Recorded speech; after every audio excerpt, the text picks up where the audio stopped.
Bien chers amis et bien chers jeunes amis, nous avons essayé de vous présenter hier, en nous fondant sur le livre de Jean Sévilla, Histoire passionnée de la France, les diverses peuplades qui habitaient notre territoire. Nous avons dit que les mégalithes vénéraient les éléments, l'eau, le feu ou le soleil par exemple, alors que les Celtes avaient des dieux auxquels ils vouaient un culte beaucoup plus organisé. Les 8 millions d'habitants qui peuplaient la Gaule avant la conquête romaine n'étaient ni des agnostiques ni des athées.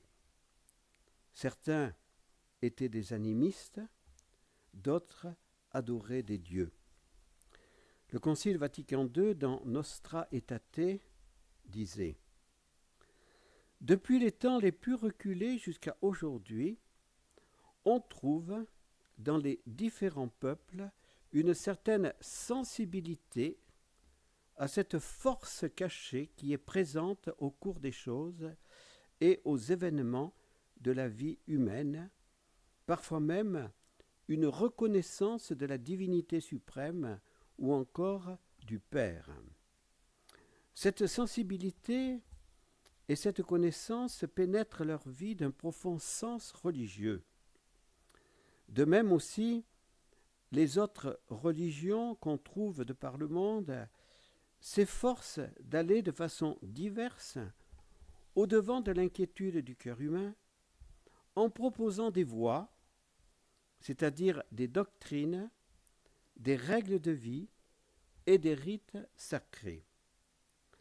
L'Église catholique ne rejette rien de ce qui est vrai et saint dans ces religions. Elle considère avec un respect sincère ses manières d'agir et de vivre, ses règles et ses doctrines, qui, quoiqu'elles diffèrent sous bien des rapports de ce qu'elle-même tient et propose, cependant reflètent souvent un rayon de la vérité qui illumine tous les hommes. Ce que dit Vatican II s'applique bien à la religion des Celtes gaulois, qui était un système de pratiques et de croyances basé sur un panthéon mythologique, civique et philosophique. Donc le panthéon, c'est un ensemble de dieux, donc avec la mythologie pour donner un nom à chacun de ces dieux, civique parce que ça a un rapport avec la vie sociale du pays, et philosophique parce qu'on essaye de donner des réponses aux grandes questions qui habitent le cœur de l'homme. Ils ont développé un système religieux polythéiste dans le cadre duquel officiait la classe sacerdotale des druides. Cette religion s'est progressivement dissoute dans la culture de l'Empire romain à partir du 1er siècle avant Jésus-Christ. La société celtique était une société de type théocratique qui se composait de 3 classes sociales aux fonctions spécifiques, une classe sacerdotale que l'on désigne globalement sous le terme de druide, une aristocratie guerrière menée par un souverain, roi ou prince, ou un magistrat suprême, et une classe de producteurs, artisans, agriculteurs, éleveurs, qui pourvoient aux besoins de l'ensemble de la société. Les druides, dont le nom signifie très savants, sont des personnages sacrés au-dessus des 2 autres classes. Et c'est là qu'on comprend pourquoi on l'appelle de type théocratique, parce qu'ils sont au-dessus des politiques. Ils sont comme les intermédiaires, ces druides, entre les dieux et les hommes, et dont la parole est primordiale. Si les domaines du religieux et du sacré sont de leur ressort, leur compétence s'étend à tout le savoir, notamment la justice et le droit, l'histoire, la magie, la divination. Ils assument l'éducation de certains élèves dont les études peuvent durer pendant 20 ans. César disait qu'on les honorait grandement en Gaule, donc dans notre pays. La peine la plus grave pour un Gaulois était d'être frappé d'interdiction de sacrifice par les druides. Celui qui subissait cette peine était mis au nombre des impies et des criminels. On s'écartait de lui, on fuyait son abord et son entretien, craignant un contact impur funeste. L'interdit n'est pas admis à demander justice, ni à prendre sa part d'aucun honneur.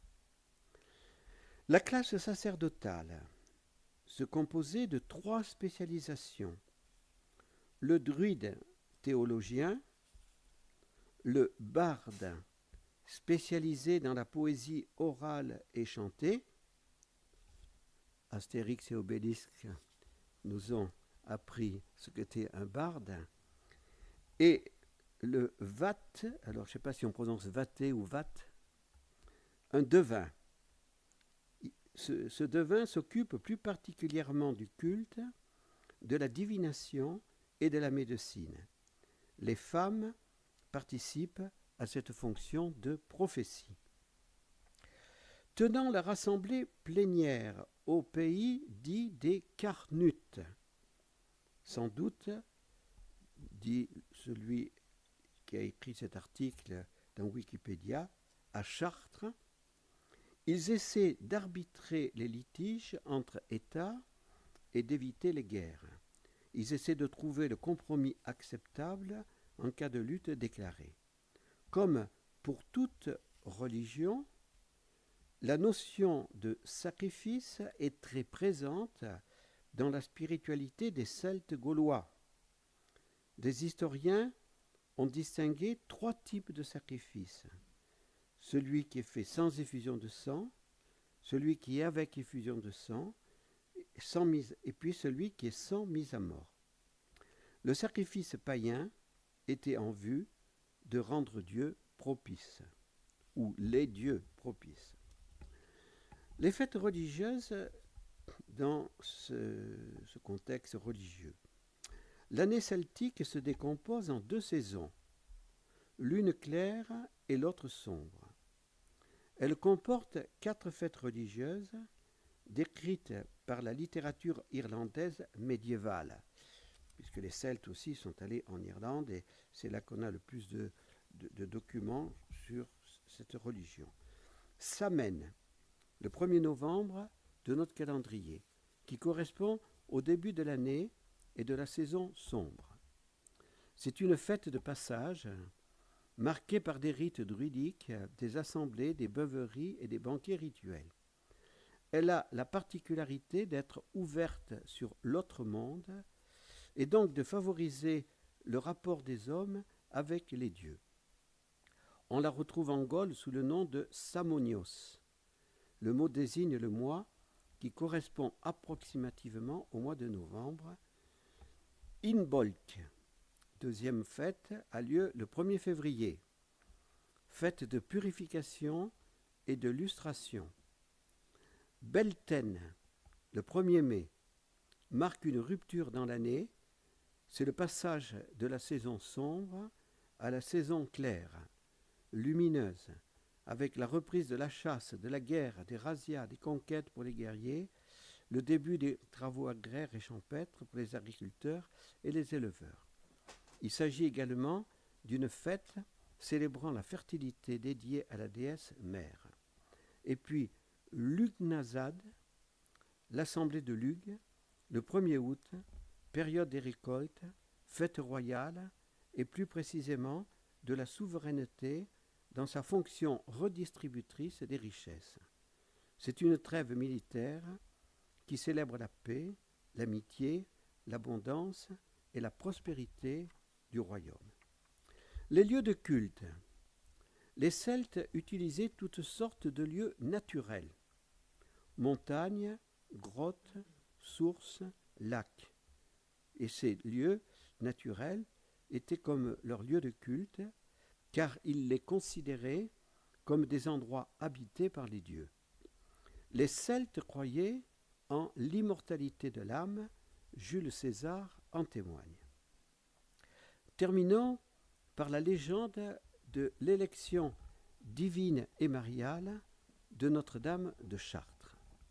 Et le mot légende, nous allons le transformer en tradition. Selon une tradition rapportée par certains textes médiévaux, deux missionnaires nommés Altin et Édoald auraient été envoyés par Saint Pierre pour évangéliser les régions d'Orléans, de Chartres et de Créteil. Or, lorsque ces missionnaires arrivèrent à Chartres, quelle ne fut pas leur surprise de constater que la population locale y vénérait déjà la Vierge Marie. En effet, des druides, poussés par une inspiration divine, y avaient élevé une statue marquée de cette inscription divine, Virginie Pariture Druides. Avons-nous besoin de traduire? Les druides à la Vierge qui enfante. Donc c'est les druides qui offrent cette statue à la Vierge qui enfante. Ces mêmes druides avaient placé dans leur temple cette statue de la Vierge et ils l'entouraient d'un culte spécial. Touché par ce signe céleste, Altin éleva en ce même lieu une église en l'honneur de la Vierge Marie, préfigurant la célèbre cathédrale de Chartres. Vers 1420, le prédicateur Jean de Gerson s'appuie probablement sur cette tradition pour évoquer une ancienne grotte occupée par des druides carnutes 100 ans avant notre ère, grotte dédiée à la Vierge devant enfanter. Cette Vierge devant enfanter est par la suite vénérée dans la chapelle de Notre-Dame de Souterre à l'intérieur de la crypte de la cathédrale de Chartres. On trouve aussi dans la même crypte un puits qui est le lieu le plus ancien de la cathédrale, appelé puits des Saints Forts, autrefois lieu fort. Il a été probablement creusé à l'intérieur de l'enceinte de l'Oppidum Carnute d'Otricum à l'époque gallo-romaine. Il est profond d'environ 33 mètres 500.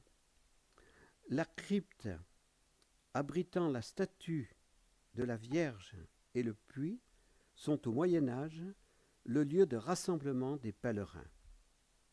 Beaucoup de catholiques français ignorent cette tradition qui pour nous n'est ni un mythe ni une légende, mais une prophétie authentique, comme la même prophétie a eu lieu à Rome, où on a annoncé que le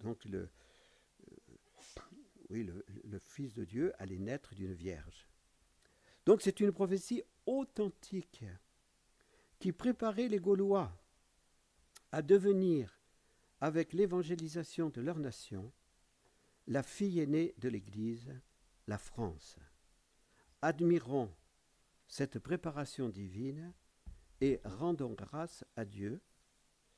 Et aussi découvrons, comme ça a été aussi mon cas en préparant cette petite intervention, découvrons cette organisation donnée à la Gaule, donc par les Celtes gaulois, organisation avec à la tête, on peut dire, un clergé, ces druides, qui exerçait vraiment un sacerdoce païen, oui, mais un sacerdoce, donc, mais entre l'homme et les dieux, et qui exerçait aussi la justice et qui donnait aussi les bons conseils de sagesse. Voilà. Et donc, c'est très important pour nous de découvrir cela et de montrer que ainsi, la divine providence a préparé notre pays à recevoir la première évangélisation.